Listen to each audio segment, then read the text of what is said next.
नई शुरुआत की उम्मीद में मिल्ली न्यूयॉर्क के विंचेस्टर घर पहुंचती है, जहां वह लाइव-इन हाउसमेड की नौकरी के लिए इंटरव्यू देने आती है। दरवाजा नीना विंचेस्टर खोलती है, जो उसका रिज्यूमे देखकर कहती है कि वह इस काम के लिए जरूरत से ज्यादा योग्य है क्योंकि उसके पास कॉलेज की डिग्री है। मिल्ली शांत तरीके से जवाब देती है कि उसे सही परिवार के लिए काम करना पसंद है। इसके बाद नीना सीधे काम की बात पर आती है और बताती है कि उसे घर की सफाई करनी होगी और उनकी 7 साल की बेटी सीसी का ध्यान रखना होगा। फिर वह मिल्ली को घर का टूर कराती है और बताती है कि इंटीरियर डिजाइन उसके पति एंड्रयू ने किया है, जो टेक इंडस्ट्री में काम करता है। नीना उसे एक कमरा दिखाती है जिसमें बड़ी टीवी और ड्रिंक्स रखे हुए हैं और बताती है कि एंड्रयू अपना ज्यादातर समय यहीं बिताता है। वह मिल्ली से कहती है कि वह इस कमरे का इस्तेमाल कभी भी कर सकती है। इसके बाद वह दूसरा लिविंग रूम दिखाती है और बताती है कि वे लोग इसका ज्यादा इस्तेमाल नहीं करते। मिल्ली थोड़ा झिझकते हुए पूछती है कि जब सब कुछ इतना साफ और व्यवस्थित है तो क्या उन्हें सच में एक नैनी की जरूरत है। तब नीना बताती है कि वह प्रेग्नेंट है और उसे मदद की जरूरत पड़ेगी, लेकिन वह मिल्ली से कहती है कि यह बात एंड्रयू को न बताए क्योंकि अभी शुरुआती समय है और वह पक्का होना चाहती है। मिल्ली उसे बधाई देती है। फिर नीना उसे सीसी का कमरा दिखाती है और एक छोटा सा घर का मॉडल दिखाकर कहती है कि यह एंड्रयू ने बनाया है। इसके बाद वह मिल्ली को उसका कमरा दिखाती है जो घर के मुख्य हिस्से से अलग है। वह बताती है कि यह कमरा साउंड प्रूफ है, इसलिए वह यहाँ पौधे लगा सकती है या तेज म्यूजिक चला सकती है। टूर के अंत में नीना उसे गैस के लिए $20 देती है और कहती है कि फैसला लेने के बाद वह कॉल करेगी। अंदर ही अंदर मिल्ली को लगता है कि बैकग्राउंड चेक के बाद शायद उसे कॉल नहीं आएगा क्योंकि उसके रिज्यूमे में सब कुछ झूठ है। इसके बाद मिल्ली एक पब्लिक बाथरूम में जाकर खुद को साफ करती है और अपनी कार में जाकर सो जाती है। अगले दिन उसे नीना का कॉल आता है जिसमें उसे बताया जाता है कि उसे नौकरी मिल गई है और मिल्ली खुशी जताती है। उस दोपहर जब मिल्ली घर पहुंचती है तो गेट नहीं खुलता। वह पास खड़े एक आदमी से कोड पूछती है और तभी गेट अपने आप खुल जाता है। वह अंदर जाती है और घर को पूरी तरह बिखरा हुआ पाती है। नीना उसे बताती है कि उसे सब कुछ साफ करना होगा क्योंकि उसे अपना पीटीए स्पीच तैयार करना है। मिल्ली पूरे घर को साफ करती है और उसे बिल्कुल साफ सुथरा बना देती है। थोड़ी देर बाद एंड्रयू अपनी बेटी सीसी के साथ घर आता है। नीना मिल्ली को उनसे मिलवाती है और बताती है कि अब वह उनके साथ ही रहेगी। एंड्रयू शुरुआत में थोड़ा झिझकता है, लेकिन नीना उसे भरोसा दिलाती है कि मिल्ली बहुत मददगार साबित होगी और फिर वह उसे स्वीकार कर लेता है। इसके बाद मिल्ली अपने कमरे में जाती है और वहां एक छोटा फ्रिज देखती है जिसमें बोतल बंद पानी रखा हुआ है। तभी उसे एहसास होता है कि कमरे का दरवाजा अंदर से लॉक नहीं हो सकता, सिर्फ बाहर से ही लॉक होता है। जब वह खिड़की खोलने की कोशिश करती है तो वह भी नहीं खुलती। उसी समय नीना खाना लेकर कमरे में आती है और बताती है कि खिड़की असल में खुलती ही नहीं है, लेकिन वह हैंडीमैन से इसे ठीक करवाने की बात करती है। मिली पूछती है कि क्या बाहर काम करने वाला आदमी ही हैंडीमैन है, लेकिन नीना बताती है कि उसका नाम एंजो है और वह सिर्फ ग्राउंड कीपर है। फिर मिल्ली कमरे की चाबी मांगती है, जिस पर नीना हंसकर कहती है कि वह बाद में दे देगी और यह भी बताती है कि यह कमरा पहले एंड्रयू का स्टोरेज रूम था। इसके बाद वह मिल्ली को एक नया फोन देती है और बताती है कि घर का क्रेडिट कार्ड इससे जुड़ा हुआ है, जिससे वह किराने का सामान और बाकी जरूरत की चीजें खरीद सकती है। अगली सुबह मिल्ली देर से उठती है और जल्दी जल्दी नीचे आती है, जहां वह नीना को गुस्से में चीजें फेंकते हुए देखती है। मिल्ली पूछती है कि क्या हुआ, तो नीना बताती है कि उसका पीटीए स्पीच गायब हो गया है और वह मिल्ली पर आरोप लगाती है कि उसने उसे फेंक दिया। तभी एंड्रयू बीच में आता है और अपनी पत्नी को शांत करता है। वह कहता है कि वह सीसी को स्कूल छोड़ देगा और नीना को याद दिलाता है कि उसे शाम तक अपना स्पीच फिर से लिखना है। इसके बाद मिल्ली घर की सफाई शुरू करती है। एंड्रयू कहता है कि उसे समझ नहीं आता कि नीना हाल ही में इतनी इमोशनल क्यों हो रही है। वह मिल्ली की मदद करने की पेशकश करता है, लेकिन मिल्ली मना कर देती है और कहती है कि वह सब संभाल सकती है। जब वह कचरा बाहर फेंकने जाती है तो उसकी मुलाकात एंजो से होती है। एंजो उससे पूछता है कि वह यहाँ क्या कर रही है, लेकिन जैसे ही वह नीना को देखता है वह कुछ बड़बड़ाते हुए तुरंत वहां से चला जाता है। बाद में जब मिल्ली मास्टर बेडरूम का टॉयलेट साफ कर रही होती है तो उसे एक टैबलेट मिलता है। तभी नीना पीछे से आती है और पीटीए की दूसरी महिलाओं के बीच अपने आप को फिट न कर पाने की बात करने लगती है। फिर वह मिल्ली से डिनर तैयार करने को कहती है। रात में जब नीना घर पर नहीं होती, मिल्ली खाना बनाती है। वह सीसी से पूछती है कि क्या उसे जूस चाहिए। सीसी हाँ कहती है, लेकिन कहती है कि वह दूसरे गिलास में दे क्योंकि यह वाला गंदा है। मिल्ली समझाती है कि यह अभी डिशवॉशर से निकला है, लेकिन फिर भी सीसी मना कर देती है। एंड्रयू मिल्ली से कहता है कि वह उनके साथ बैठकर खाए, लेकिन वह विनम्रता से मना कर देती है और अपने कमरे में चली जाती है। वह अपने कमरे में एंड्रयू का इंस्टाग्राम देखने लगती है। तभी दरवाजे पर दस्तक होती है। एंड्रयू उसे एक कपकेक देता है और जैसे ही वह उसके करीब आता है, अचानक मिल्ली जाग जाती है और उसे एहसास होता है कि यह सिर्फ एक सपना था। अगली सुबह जब मिल्ली नाश्ता टेबल पर रखती है तो नीना उसे कमरे की चाबी देती है और पूछती है कि पिछली रात एंड्रयू और सीसी के साथ सब कैसा रहा। मिल्ली कहती है कि सब ठीक था। नीना बताती है कि एंड्रयू को उसका खाना ज्यादा पसंद नहीं है, लेकिन वह कभी शिकायत नहीं करता। कुछ दिनों बाद शनिवार को नीना मिल्ली से कहती है कि वह सीसी को बैले क्लास छोड़ आए। मिल्ली याद दिलाती है कि आज उसका छुट्टी का दिन है, लेकिन नीना शिकायत करती है कि उसकी वजह से उसका सैलून अपॉइंटमेंट छूट गया था। मिल्ली कहती है कि उसे एक जरूरी मीटिंग में जाना है। तभी एंड्रयू कहता है कि वह खुद सीसी को छोड़ देगा। मिल्ली वहां पहुंचती है और पैट्रिस नाम की महिला से मिलती है। वह बताती है कि वह नीना के घर काम करती है और सीसी को लेने आई है। लेकिन पैट्रिस कहती है कि सीसी का पहले से प्लेडेट तय है। मिल्ली कहती है कि नीना ने उसे बुलाया था, लेकिन पैट्रिस नीना को कॉल करती है और नीना साफ मना कर देती है कि उसने मिल्ली को बुलाया था। जब मिल्ली घर वापस आती है तो नीना उसे डांटती है और कहती है कि उसने पहले ही बता दिया था कि सीसी का स्लीप ओवर है। फिर वह मिल्ली को एंड्रयू की मां एवलिन से मिलवाती है, जो अपने साथ खूबसूरत बर्तन लेकर आई होती है। उसी समय एंड्रयू घर आता है और अपनी मां से मिलता है। रात में मिल्ली को नींद नहीं आती, इसलिए वह नीचे टीवी देखने जाती है। कुछ ही देर में एंड्रयू भी वहां आ जाता है। मिल्ली माफी मांगकर जाने लगती है, लेकिन एंड्रयू उसे रुकने के लिए कहता है। दोनों साथ में टीवी शो देखते हैं और बातचीत करते हैं। एंड्रयू मजाक में कहता है कि उसका परिवार इस शो में जरूर जीतता। फिर वह मिल्ली के परिवार के बारे में पूछता है। मिल्ली बताती है कि वह अपने परिवार के ज्यादा संपर्क में नहीं है। माहौल हल्का करने के लिए एंड्रयू मजाक करता है कि वे सब मिलकर एक अच्छा टीम बना सकते हैं। फिर मिल्ली नीना के माता पिता के बारे में पूछती है। एंड्रयू बताता है कि वे बचपन में ही मर गए थे और कुछ अफवाहें हैं कि आग नीना ने खुद लगाई थी। उसी समय नीना वहां आ जाती है और दोनों को साथ देख लेती है। एंड्रयू जल्दी से वहां से निकल जाता है और नीना गुस्से में मिल्ली को नौकरी से निकाल देती है। मिल्ली बहुत विनती करती है, तब जाकर नीना उसे एक और मौका देती है, लेकिन उसे सख्त चेतावनी देती है कि वह उसके पति से दूर रहे। अगले दिन मिल्ली पीटीए मीटिंग के लिए खाना तैयार करती है और वहीं उसे बाकी महिलाएं अपनी नैनी के बारे में बुरा बोलती हुई सुनाई देती हैं। तभी नीना बताती है कि वह भी एक नैनी ढूंढ रही है। सभी महिलाएं उससे पूछती हैं कि वह कितने महीने की प्रेग्नेंट है, लेकिन नीना उन्हें सुधारते हुए कहती है कि वह और एंड्रयू सिर्फ बच्चा करने की कोशिश कर रहे हैं और फर्टिलिटी क्लिनिक जाने की योजना बना रहे हैं। तभी उसे एक फोन कॉल आता है और वह वहां से चली जाती है। जैसे ही नीना वहां से जाती है, बाकी महिलाएं उसके बारे में गॉसिप करने लगती हैं। पैट्रिस कहती है कि एंड्रयू कितना अच्छा इंसान होगा जो नीना को झेल रहा है, और यह भी बताती है कि जब नीना ने उससे शादी की थी तब उसके पास कुछ भी नहीं था।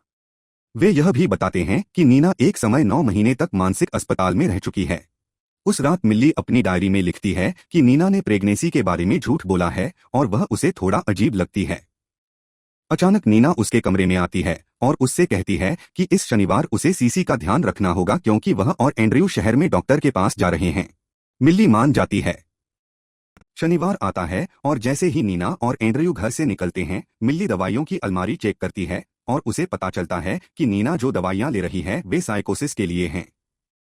इसके बाद मिल्ली अपनी दोस्त लेक्सी को वॉइसमेल छोड़ती है और कहती है कि उसे इस घर से निकलना है और अगर कोई नौकरी हो तो उसे बताए।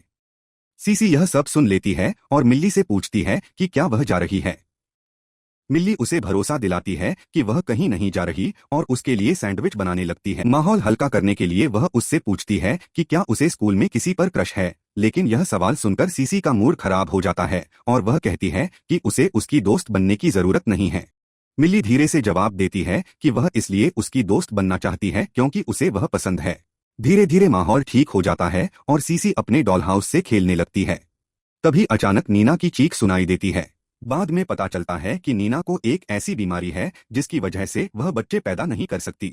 एंड्रयू बताता है कि वे सालों से कोशिश कर रहे थे और यह भी बताता है कि सीसी उसकी असली बेटी नहीं है। उस रात घर में जोर जोर से झगड़े की आवाजें आती हैं।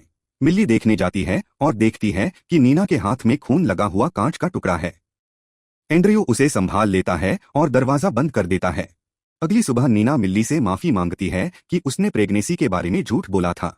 माहौल ठीक करने के लिए वह मिल्ली को अपने कुछ कपड़े देती है। पहले मिल्ली झिझकती है, लेकिन जब नीना जोर देती है तो वह उन्हें ले लेती है। इसके बाद नीना उससे कहती है कि वह उसके लिए 2 ब्रॉडवे टिकट और एक होटल बुक कर दे ताकि वह एंड्रयू को खुश कर सके। वह यह भी कहती है कि उस दिन सीसी अपनी दोस्त के पास रहेगी और मिल्ली को छुट्टी मिल जाएगी। लेकिन बाद में जब मिल्ली टिकट बुक कर देती है तो नीना उसी बात पर उस पर गुस्सा हो जाती है और कहती है कि उसने ऐसा क्यों किया। वह कहती है कि वे लोग उस दिन आर्ट कैंप जाने वाले थे और टिकट नॉन रिफंडेबल हैं, इसलिए पैसे मिल्ली की सैलरी से काटे जाएंगे। तभी एंड्रयू घर आता है और नीना उसे सब बताती है, लेकिन एंड्रयू मिल्ली का साथ देता है और कहता है कि उसे पैसे देने की जरूरत नहीं है। कुछ दिनों बाद नीना और सीसी आर्ट कैंप के लिए घर से निकल जाते हैं। मिल्ली शावर लेकर बाहर आती है और एंड्रयू से टकरा जाती है। वह थोड़ा अजीब सा महसूस करता है और वहां से चला जाता है। बाद में वह मिल्ली से कहता है कि वह टिकट रिफंड नहीं कर पाया तो क्या वह उसके साथ शो देखने चलना चाहेगी। शुरुआत में मिल्ली हिचकिचाती है, लेकिन बाद में मान जाती है। वह नीना के दिए हुए कपड़े पहनती है और दोनों शो देखने जाते हैं।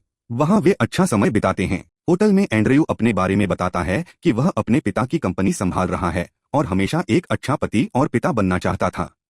वह मिल्ली से पूछता है कि क्या वह बच्चे चाहती है और वह कहती है कि हाँ, कभी न कभी। इसके बाद दोनों अपने अपने कमरों में चले जाते हैं। जब मिल्ली अपना फोन चार्ज कर रही होती है तो उसे नीना के कई गुस्से भरे मैसेज आते हैं। वह ये सब एंड्रयू को दिखाती है और रोने लगती है।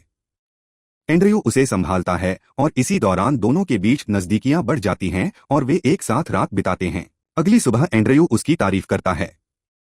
थोड़ी देर बाद दोनों घर लौटते हैं और राहत की सांस लेते हैं जब उन्हें पता चलता है कि नीना अभी तक घर नहीं आई है।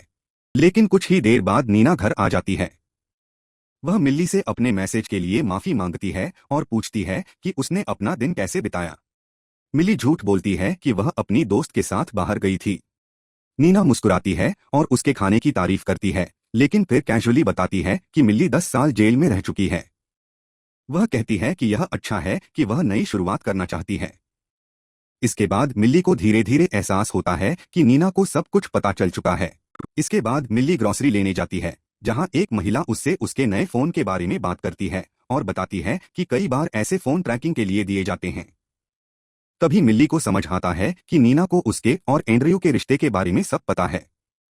कुछ ही देर में पुलिस आ जाती है और मिल्ली को गिरफ्तार कर लेती है क्योंकि नीना ने उसकी कार चोरी की रिपोर्ट कर दी होती है।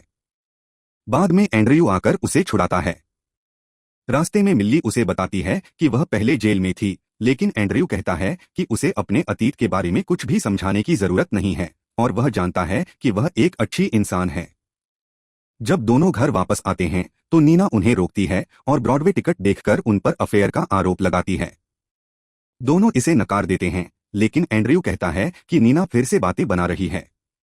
इसके बाद नीना गुस्से में मिल्ली को नौकरी से निकाल देती है और उससे पैसे मांगती है, यह कहते हुए कि उसने उसके कपड़े चुरा लिए। मिल्ली हैरान रह जाती है।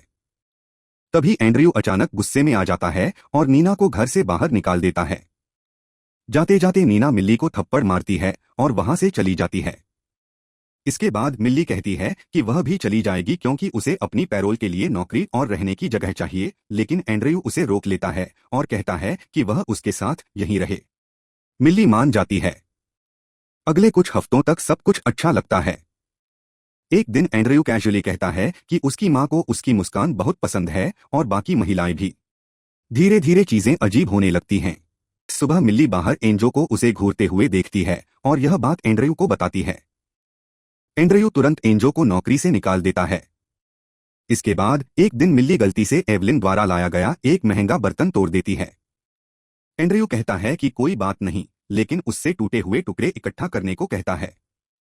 शाम को वह उन टुकड़ों को ध्यान से देखता है और मिल्ली से पूछता है कि उसने उन्हें साफ क्यों नहीं किया। मिल्ली कहती है कि उसे चोट लगने का डर था। इसके बाद एंड्रयू उसे उसके कमरे में ले जाता है, उसे शैंपेन देता है और दोनों के बीच नजदीकियां बढ़ती हैं। लेकिन कुछ समय बाद जब मिल्ली जागती है तो वह खुद को कमरे में बंद पाती है। दरवाजा बाहर से लॉक होता है। वह घबरा जाती है और एंड्रयू को पुकारती है। यहीं से कहानी पीछे जाती है और असली सच्चाई सामने आती है। पता चलता है कि नीना असल में पीड़ित थी और एंड्रयू सालों से उसे कंट्रोल और टॉर्चर कर रहा था। उसने उसकी जिंदगी को पूरी तरह अपने कब्जे में कर लिया था। वह दुनिया के सामने खुद को एक परफेक्ट पति दिखाता था, लेकिन असल में वह बेहद खतरनाक था। नीना की जिंदगी बचपन से ही मुश्किलों से भरी थी। उसने एक समय वकील बनने का सपना देखा था, लेकिन हालात ने उसे अलग रास्ते पर ला दिया। जब वह एंड्रयू से मिली तो उसे लगा कि उसे एक अच्छा जीवन मिल गया है, लेकिन धीरे धीरे उसे एहसास हुआ कि वह एक जाल में फंस चुकी है। एंड्रयू उसे मानसिक और शारीरिक रूप से टॉर्चर करता था, यहाँ तक कि उसे छोटे छोटे नियमों के नाम पर सजा देता था। एक बार उसने उसे कमरे में बंद करके उसके बाल जड़ से उखाड़ने के लिए मजबूर किया। धीरे धीरे नीना समझ जाती है कि वह इससे कभी नहीं बच पाएगी, इसलिए वह एक प्लान बनाती है। वह मिल्ली को घर में लाती है ताकि एंड्रयू का ध्यान उस पर चला जाए और वह खुद निकल सके। वर्तमान में वापस एंड्रयू मिल्ली को सजा देता है और उसे खुद को नुकसान पहुंचाने के लिए मजबूर करता है। लेकिन मिल्ली टूटती नहीं है। उसे अपना अतीत याद आता है, जहां उसने एक ऐसे आदमी को मारा था जो बाहर से अच्छा दिखता था लेकिन अंदर से खतरनाक था। वह समझ जाती है कि उसे अब क्या करना है। सही मौके पर वह एंड्रयू पर हमला करती है, उसे घायल करती है और कमरे में बंद कर देती है। वह उसका फोन लेती है और उसमें छुपे कैमरों और सच्चाई के बारे में जानती है। इसके बाद वह एक योजना बनाती है और उसे और ज्यादा कमजोर करती है। उसी रात नीना वापस घर आती है ताकि मिल्ली को बचा सके, लेकिन तभी एंड्रयू उसे धक्का देकर नीचे गिरा देता है और मिल्ली के पीछे भागता है। एक संघर्ष के बाद मिल्ली खुद को बचा लेती है। तभी वह सही समय पर एंड्रयू को धक्का देती है और वह सीढ़ियों से गिर जाता है। नीना तुरंत एक कहानी तैयार करती है कि यह एक हादसा था और पुलिस को वही बताने का फैसला करती है। मिल्ली को वहां से भागने के लिए कहती है। बाद में पुलिस आती है और नीना वही कहानी बताती है। एक अधिकारी बताता है कि वह एंड्रयू को जानता था और उसका अतीत भी साफ नहीं था। अंत में केस को एक दुर्घटना मानकर बंद कर दिया जाता है। कुछ समय बाद एंड्रयू का अंतिम संस्कार होता है और सब कुछ सामान्य होता हुआ दिखता है। नीना मिल्ली को धन्यवाद देती है और उसे पैसे देती है ताकि वह अपनी नई जिंदगी शुरू कर सके। अंत में मिल्ली एक नए घर में इंटरव्यू देने जाती है। उसे बताया जाता है कि वहां का आदमी थोड़ा मुश्किल है, लेकिन मिल्ली शांत होकर मुस्कुराती है और कहती है, मैं कब से काम शुरू कर सकती हूँ।